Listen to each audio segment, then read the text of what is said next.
Nate, welcome to the Tales of podcast, brother. How you doing? I'm good. How are you?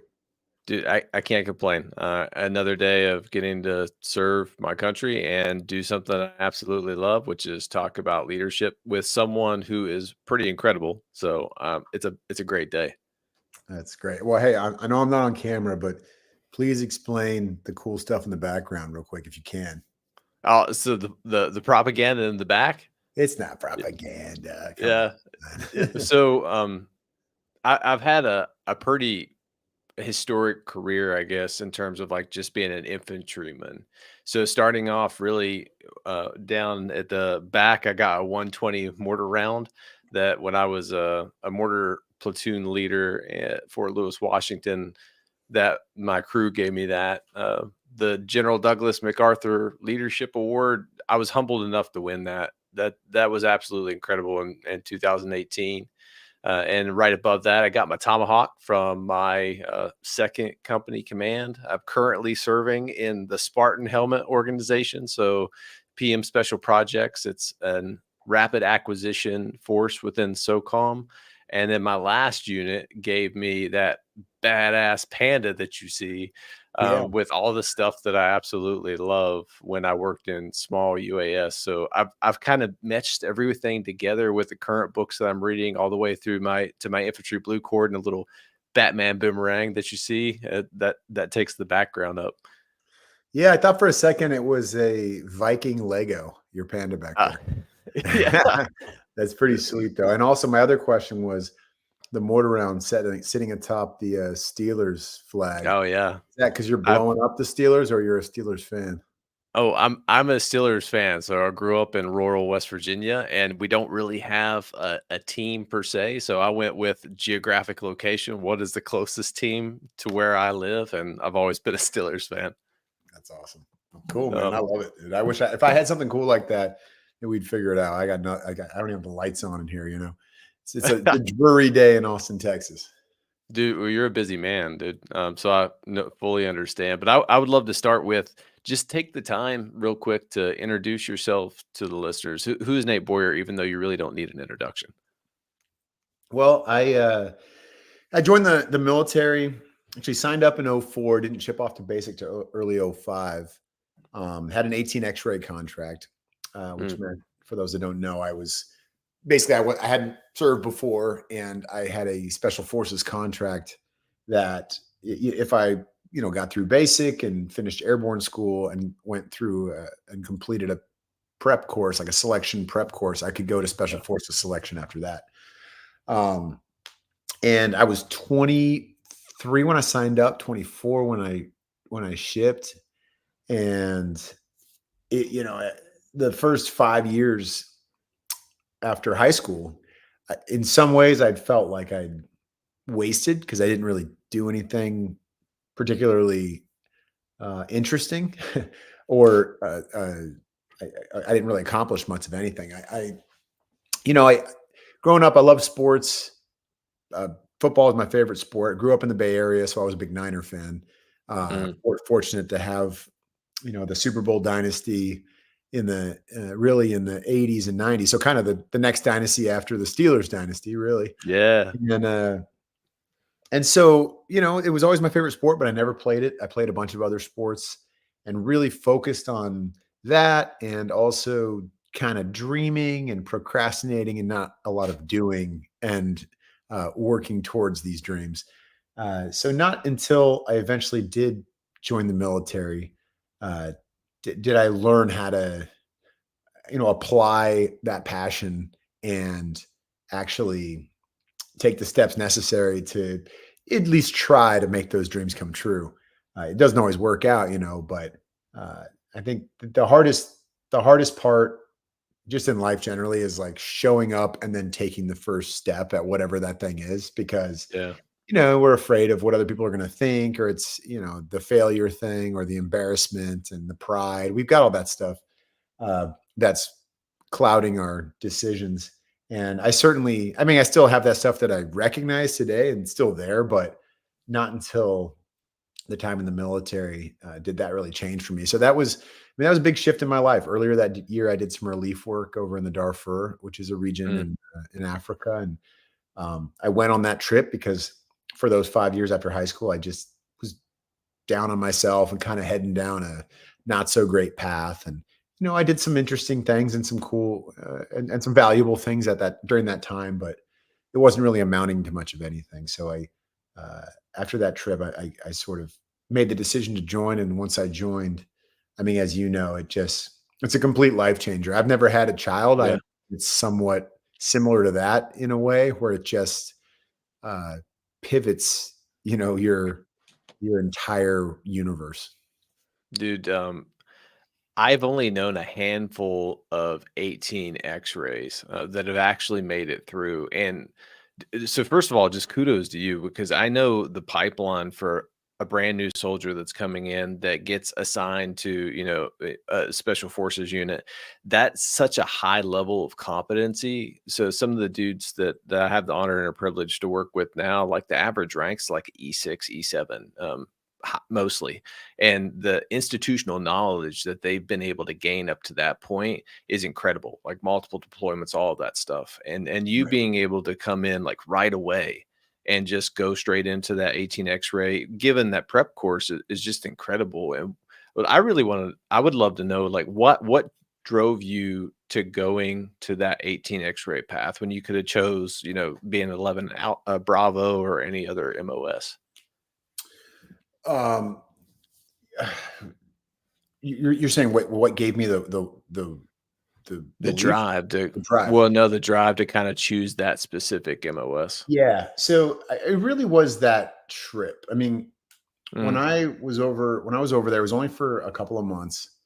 I only had a 60-day visa, and this was in the middle of a genocide that was going on yeah, in Western Sudan, and I'd never been to Africa or a developing country or anything like that before. I mean, I'd been to Mexico and Central America backpacking a bit, and Europe, Western Europe, but that was really it.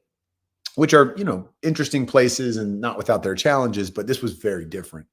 The degree of oppression and poverty and just the lack of everything: clean water, food, shelter, education, medical care, all that stuff. And it just it really motivated me because so many of those people were just grateful to get some of that every day, if they got looked at by a yeah, doctor, if they got to eat. The kids, I mean, just 100 kids playing soccer together with one ball, and they're all having a good time, and it's like their dads have been killed and their moms yeah, are, it's just like crazy. And this the perspective you gain, and it doesn't mean that you don't come back to the States and immediately rejoin the spoiled nation that we live in. Like I do yeah, that. I complain about stuff that doesn't matter. And, I think that's a whole nother conversation maybe, but I think that's what leads to a lot of our depression and frustrations, back home here, because it is pretty good. It's not perfect, but it's yeah, pretty good. And there's a lot of opportunity, and the fact that you can do anything is also is cool, but also terrifying. It's just yeah, an open book. So the simplicity of things over there, but also like the way they were, so many of those people were just, they wanted to just hear about America, and they were very grateful that someone would leave that place to go over there and help. And the reality was I wasn't doing anything spectacular. I'm not a doctor. I had no skills. You know what I mean? I just was mhm, there, and just a product of me being born here, um, which I had no say in. I was just lucky. It was like they held that in such high regard that I would come and try and assist. And I helped build some campsites and passed out food rations. And I mean, I played soccer every day. I did these very simple things, yeah, but just being a part of that and getting to know some of those people on a very like, you know, not shallow, but just like a very uh, at authentic arm's level. distance level. Yeah, like we didn't. I mean, the language barrier and the cultural barrier. It's very different. And anybody that's been to, um, not just Iraq and Afghanistan, but anywhere that has a very different culture. There's often, unless you are deep into a conversation or a situation where you're living with these people for a very, very long time, it's hard to really get to know somebody. But um, what little communication I did have, um, I was just very inspired by like their curiosity, and I Yeah. think I was fed this rhetoric that everybody over there just was jealous of us and hated us and all that. And yeah, maybe some people, but not everybody. There was a lot of people that would give anything. Obviously, that's why we have a problem with our borders. Like they would give anything to come here. You know what I mean? And just have this opportunity. And there was some of these young men were a couple of them at least had asked me, how do you join the military? I'm like, Yeah. I don't know how to help you there, man. I'm like, that's a tough one. I'm not sure how that works coming from a place like that with the lack of resources and language and education and all that stuff. I don't know the answer to that. Uh, but I just thought like, wow, these people would, just for the chance at citizenship, or maybe they really want to just be a part of, this place that um is willing, a part of a group of people that are willing to sacrifice and defend, what we have here. And hopefully, at least my goal was, and I think a lot of people's was, to go, fight for those that can't fight for themselves in these other places and help give them a glimmer of hope, maybe a chance at one day obtaining similar freedoms and opportunities. And maybe not, sometimes we fail. That's tough, but it was just like all of the idea of that really inspired me to go join. So it wasn't anything that happened here. 9/11 definitely got me thinking about it and kind of opened my Yeah. eyes to some things, but that wasn't like, okay, we got attacked and now I'm joining and I want to fight back. And I'm not saying there's anything wrong with that. A lot of people did that and they're Yeah. and gave up a lot, and God bless all of them, especially those that didn't come home. But my journey was just a little bit different. It was not until I spent time in a somewhat similar place, a place where there was a war affecting the people there, and spent time with those people and saw firsthand that what that does to people, but also how much they persevere. And none of them, at least in this place, man, they didn't want us to just fix things and hold their hand and you know like feed them and just give them stuff. Like they wanted that, they had that pride too, and it was inspiring. And so that's why I wanted to come home and serve in the military. Yeah. I love that answer. And I always Not go just the back to military, this. sorry, because to answer your question, the special forces specifically, Yeah. because of that foreign internal defense piece, everything we do is by, with, and through indigenous forces. Yeah. There is a hint of humanitarian work in what we do, and I mean, there's a lot of it, not a hint, and also like that. It started really in Vietnam, but those guys, the original Green Berets that were over there, were Mhm. fully embedded with these people and living with them and fighting alongside them and training them. And the idea of that, um, doing that specifically in the Army, was very appealing to me. And fortunately, the 18 X-ray program was around at that time, so I was able to do that. Yeah, that's awesome, brother. And you said a couple things that was interesting to me. Like, one is that in our country, all the possibilities that we have, and like I'm a testament to what you can do if you put your mind to it. I come from rural West Virginia. No one in my family had a college education. I kind of just stumbled my way through all of that, getting my master's and doing all that, and then being able to talk to amazing people like you. If you set your mind to something, you can do it, but there's so many different excuses that we can find to not do something. And it always comes back, I think, down to me is like imposter syndrome. It's like Mhm. almost having to fight our ego in a way of like, well, someone is going to think less of me, or maybe I'm going to fail, or maybe I'm not enough. And getting through those kind of negative thoughts to just actually go out and make progress. And you said another thing that I learned when I was in Afghanistan is just being authentic. I was able to develop such a deep level of relationships with the platoons and the companies that I was embedded with when we were over there in 2012. And it was me just taking the time to really get to know them better. And then there was that language barrier, like Pashto and Dari, in multiple languages, but just being like intentional with them and trying to sit down every day, have a meal with them and do things with them and be curious. Exactly what you just said. Those were two nuggets that I really wanted to make sure that the listeners understood. Right. Yeah. I mean, I think that's, yeah, you hit it on the head in a lot of ways there. But um, I saw something today that a friend of mine had posted, and people say things, and there's all these great quotes out there that sort of Yeah. encapsulate a feeling, right? And it was something along the lines of, when people tear you down, it's because they don't see that thing in them and they wish they did. You know what I mean? Yeah. And it's not just people tearing you down. I think we tear ourselves down too. It's like we just assume because, well, no one in my family did it, or I don't even know where to start, or that's for smart people, that's for strong people, that's for Yeah. you know whatever. And we just like tell ourselves that story because it's easier to just do that and be like, well, yeah, I mean, like I wasn't built for that. I wasn't made for that. I mean, how many people in your life have told you? And I'm not like ripping them, but they'll say, "Oh, I just wasn't cut out for the military."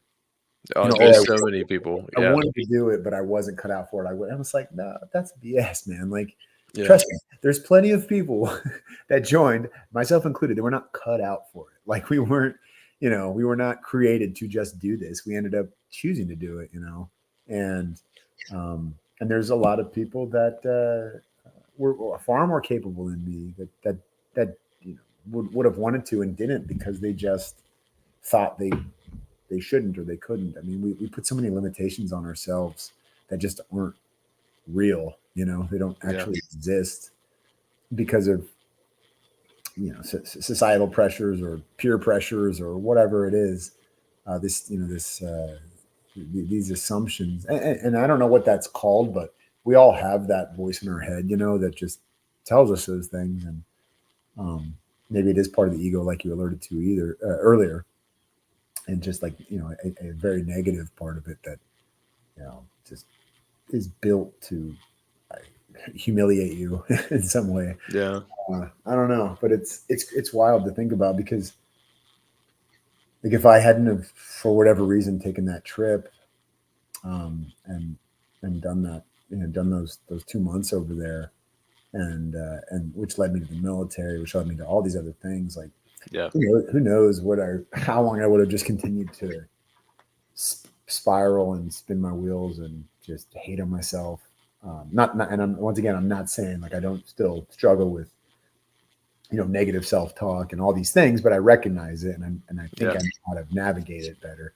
Um, but yeah, so for like kind of circling back to earlier, for a long time I felt like I wasted 5 years, but in reality I just needed those 5 years to like kind of kick me down a little bit or to bring me to this place of like enough is enough. I don't know, but I have to be grateful for those, even though it does feel like, man, I could be right where I am right now and 5 years younger. How great would that be? Like Yeah. that all the time, but not it's just not possible. I mean, I'm exactly where I'm supposed to be, and it's because of all of it. So I think that there's a thread, like everything that we do in life, like where you're at right now, all the awesome things that you're doing and the purposeful action that you're taking is all connected to that time in defer. Like where you were there and where you are now, there's a thread that you've continued because I think you found your purpose or your spark in life. And I think at the end of the day, a lot of people are really afraid to take action because they just don't care that much to do it. And I had a pastor tell me once, and it makes sense is that if your why is big enough, it demands a response. If you have that, Hernan Cortez burning desire to actually go do something and you have head, heart, hand alignment in your life, you're going to want to do it. But at the initial stages, it's always tough. And I had to learn that the hard way of like taking purposeful action means that I'm going to fail, but because that's just part Right. of it. And being an engineer kind of by trade, now, which is crazy to think about. Because if you would have told me that like 10 years ago, I'd been like, oh, absolutely not. Right. It's all incremental builds, and everything that we try to build is built on failures. So when you build a system, it's going to fail. We figure out those systems and then we optimize those solutions to build a more robust system. And it's just continuing that process until we fully achieve the requirements that was set out. And that's life in a nutshell. If it wouldn't be fun if we always go out and just win every single time. I just don't think life would be that entertaining. But Right. No, I agree. I agree. I I would mean, yeah, go ahead. well, I would just because I know your time is precious, man, and I would love to be able to transition, through your military career. And there's so much there. And I'll tell you, Nate, like I wish we could sit down for 2 hours because I have so many different questions to ask you. But the real burning question I have in that military space when you were going through all that training, because that's a pipeline. What was it? Almost 2 years? Yeah, exactly. It's about a year and a half Yeah, and some change. For the medics, it is 2 years. And so it's a long commitment. I mean, yeah, but you have like this carrot dangling the entire time of yeah, knowing you're going to be, you're working on these small teams, 12-man teams, and there's like a little more freedom in what you're able to do. The mission isn't as dictated to you all the time. I mean, it is overall, but like there's a lot more I guess self-sufficient work and yeah, responsibility, which and maybe is daunting too, uh, but and the adventure of it. I mean, you're overseas 9 months out of the year on average, and in different places, or at least not home 9 months out of the year. Because even when you're back here, you're constantly going to do training here and there and all that. Um, but and that was all appealing to me. But yeah, I think uh, uh, the other part of that was like if you don't make it, um, yeah. which is fine if it's not on you, if it wasn't You're like going to 82nd Airborne yeah if you don't make it. yeah, I mean you're going to the needs of the army, which is Yeah, probably that because it's the most convenient. You're right there on the yep, same base, and it's just right down the street. Um, but yeah, but I think also it was just uh, yeah, like if that were to happen, or if you genuinely were to get injured and not able to continue or come back, um, or you just didn't have what it took, like as long as you gave everything you had, I think you could live with that. I'm sure you can. I yeah, know people that have, but there was also people that voluntarily withdrew, um, and maybe they didn't have the same feelings about it as me, and it wasn't yeah, as personal and it wasn't as important, and so it wouldn't bother them, or it mm, wouldn't sort of that regret wouldn't haunt them. But for me, I was very focused and very determined to do this specific thing in the military. I really wanted this. And so when I had the opportunity to go to selection and go to do all these things, like I prepared as best as I could and I mm, overtrained and all of those things so that, I felt as ready as I possibly could be.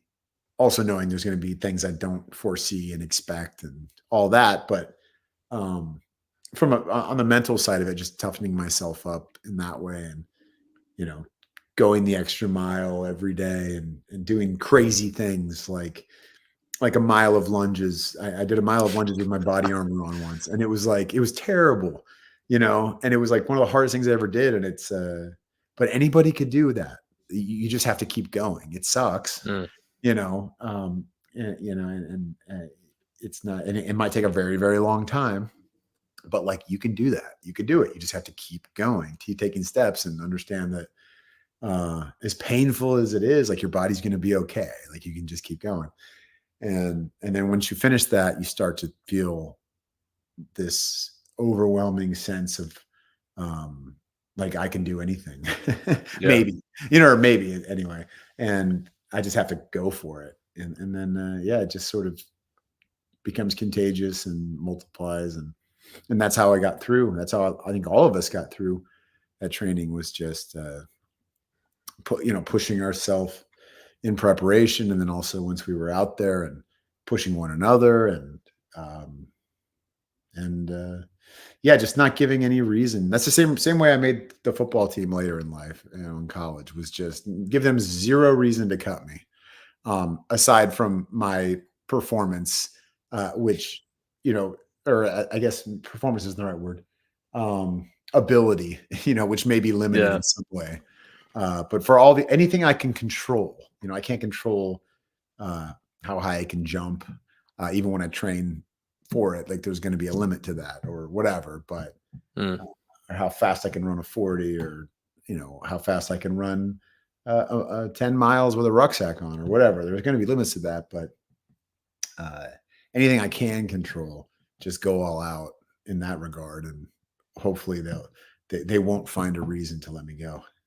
I do. I love that. Focus on what you can control and what your strengths are, and be the best at that. And that mindset of anything is possible is contagious. I love that. And another thing you said is the rule of compounding, like stacking small wins upon each other creates a compounding effect over time, of where we just continue to go forward and chase hard things. I would love to know that mental piece, brother. Like when you switched out of the military and you went to go the University of Texas, what was that transition like out of the military? And then again, just that transition to playing college football. Yeah, that was definitely different. That was Yeah. definitely I had this lingering regret from my childhood of not doing it, and and it just it just hung with me through my time in the military. And I was 28 years old. I was on deployment in Iraq, and getting towards the end of that deployment, and I was up for reenlistment, and all these things were sort of Mm, happening, and I had to make a decision about what I was going to do next. And uh, I decided to get out, and I decided to go to college. I figured if I don't go now, I'm never going to go.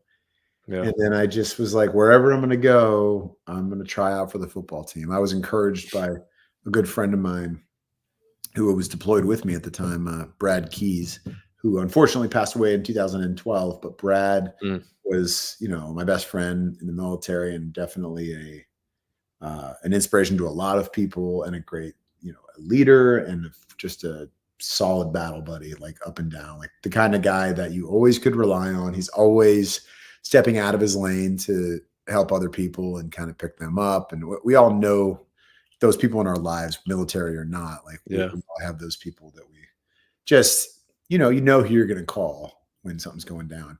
And it's like, that was Brad. And, you know, he, he was the first person I had told that I was going to go try and do this. And, he of course gave me crap about it at first, but that's only because that's just who he is. It Yeah. wasn't discouraging me in any way.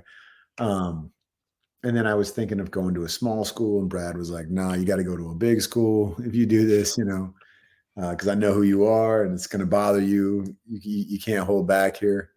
And so I ended up going to Texas because I liked Austin, and there's a legendary football program, and I didn't know what I was going to play anyway, or where, or if.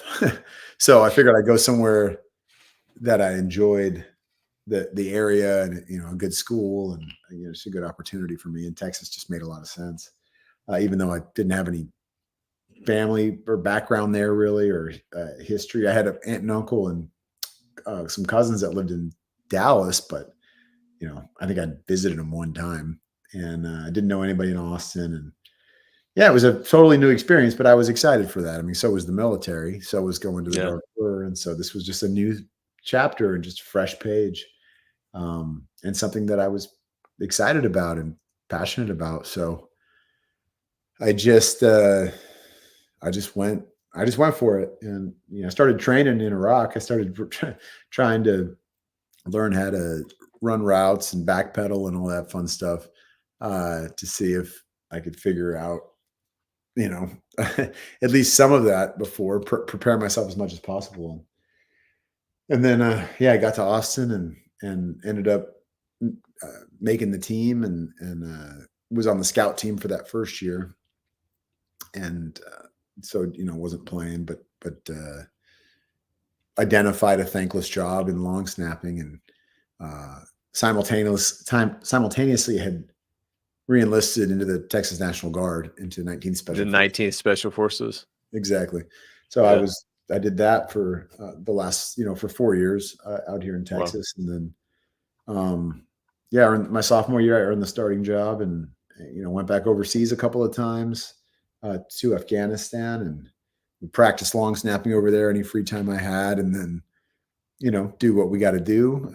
I would get attached to an ODA over there and then come back for training camp and go to class and play football and be a college student. It was a very interesting college experience, but it helped me a lot because I was older too. So it was already weird. It was already like a little odd, Most of my friends were 10 years younger than me and on the football team. And it was just, it was what it was.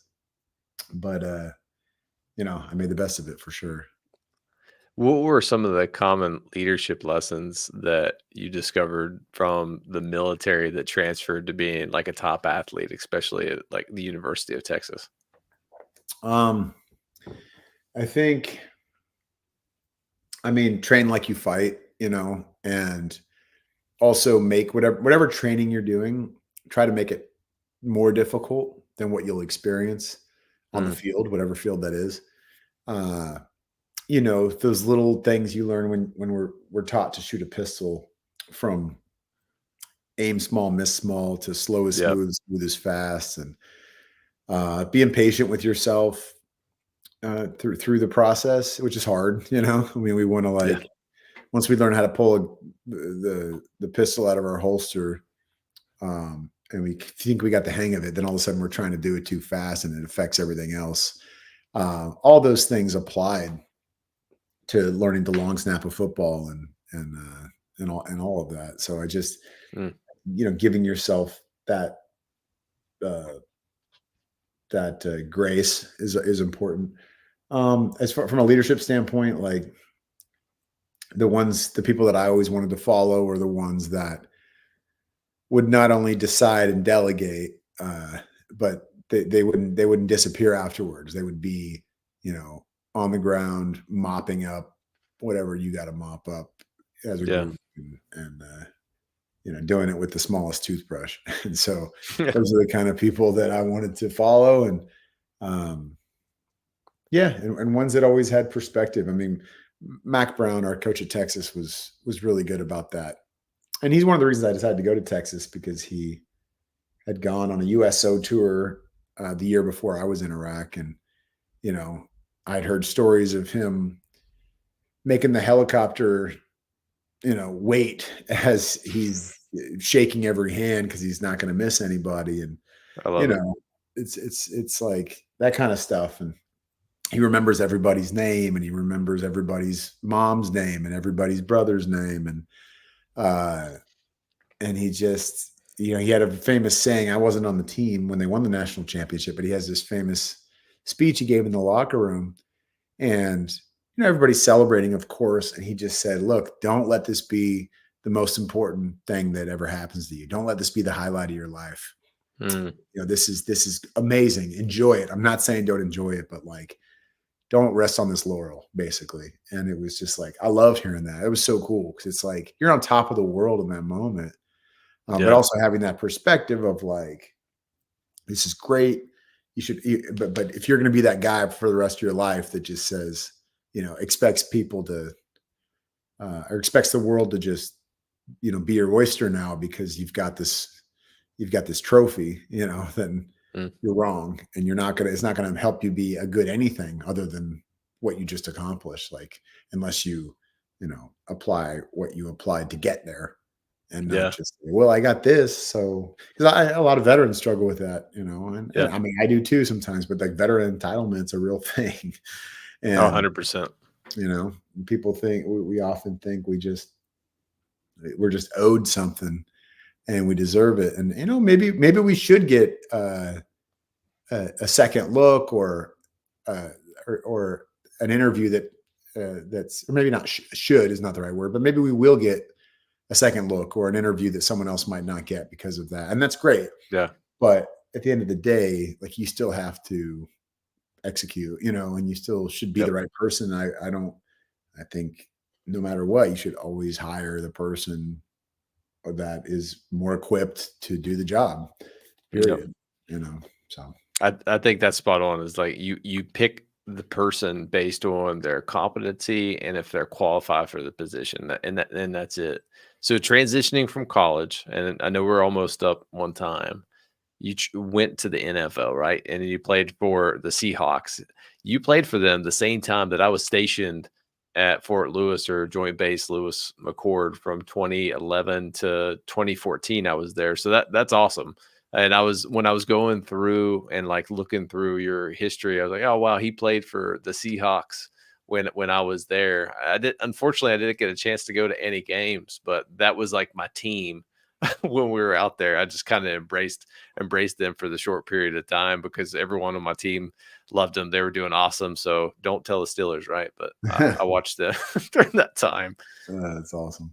That's What awesome. were what were some of the challenges that you faced, transitioning from college into the NFL? Well, man, when I got out of college, I also left the military for good. Mm, So that was a little bit different because even in school, I was in the guard, and still connected. there wasn't a lot required of me. There wasn't an expectation for me to make every training and all that because they knew I was in school and playing football, and they supported that 19th group, and I appreciated that. But at the same time, it was like, well, as the summer rolls around, this is what I'm going to go do. I'm going to be overseas for a bit.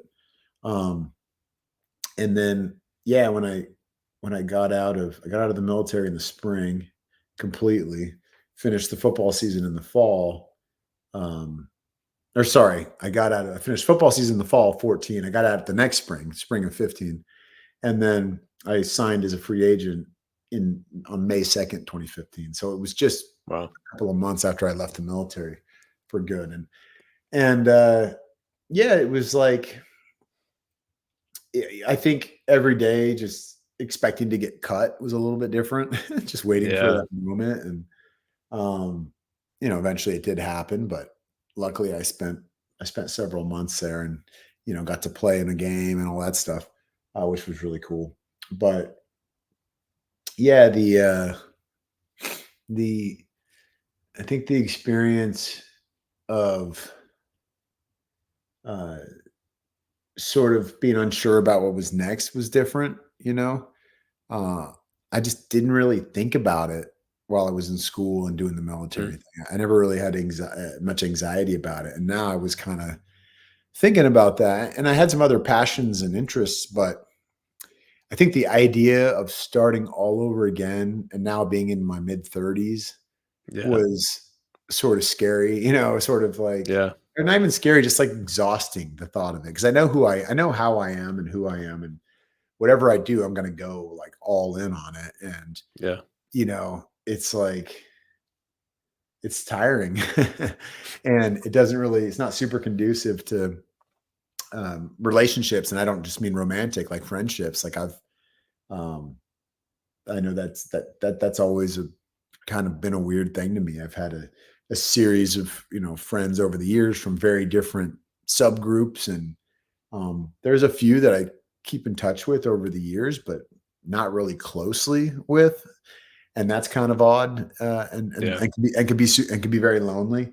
And then also thinking about do I want to have a family? Am I gonna do that one day? And how's Yeah. that gonna work? And so like all those things, and then and it's such so much more a business too in the NFL. So that's Yeah. part of it probably is it didn't feel like um I didn't feel like a club anymore. You know what I mean? Uh Yeah. and there was still the camaraderie. The Seahawks were very different, I think, than most NFL teams because of Pete Carroll, and Yeah. they had Pete Carroll. another great leader, but also that culture he cultivated there was more like that college experience because he came from USC and was very successful. So he tried to keep that competitive mindset and really build camaraderie and the idea of even though in the NFL, like these people in position groups often don't even know each other. You know, offensive Mm, guys and defensive guys often don't know each other and they play together for years. It's very weird. He tried to break through all of that. Even with that, um, it still felt different, you know, yeah. very much like a job, like that, like my first 9 to 5 kind of feeling, you know what I mean? Which is funny because I'm playing football, but like Yeah. sort of like that. Like it's, you know, there's certain things you do every day, and the routine is very, very similar. And Yeah. yeah, Nate, so I know our time is almost up. And last question, I usually end with the killer bees, but I'm not going to do that with you because I know the time's running up. I just want to hear, what are some of the projects that you're currently going on and that you're getting ready to do? yeah. So you know, when football ended, um, I thought about going back into the military. I'd become good friends with Jay Glazer, who was a Yeah. Fox analyst, a Fox NFL analyst, and you know he does the morning Sunday morning show with Michael Strahan and Howie Long and all those folks.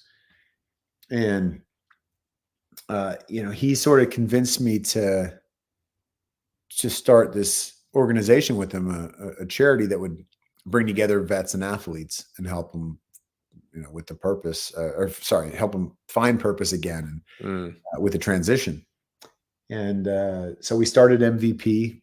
It's actually our 8-year anniversary um, coming up here, and we we started in LA and then have branched out into many other cities. And you know, we meet up in the gym on a weekly basis and we work out together, vets and athletes as a group, and then we huddle up, and it's like, you know, this peer-to-peer open forum where anything's on the table, and we really create that camaraderie and that network and really just that locker room again yeah. when the uniform comes off. And um so on a personal level, you know, I had this interest in storytelling and filmmaking specifically, that I had been interested in it, you know, as early as 19 years old, Wow. and was living in Southern California. Like, you know, I lived in San Diego, and then I moved up to LA, and you know, I took some acting classes, but never really pursued it.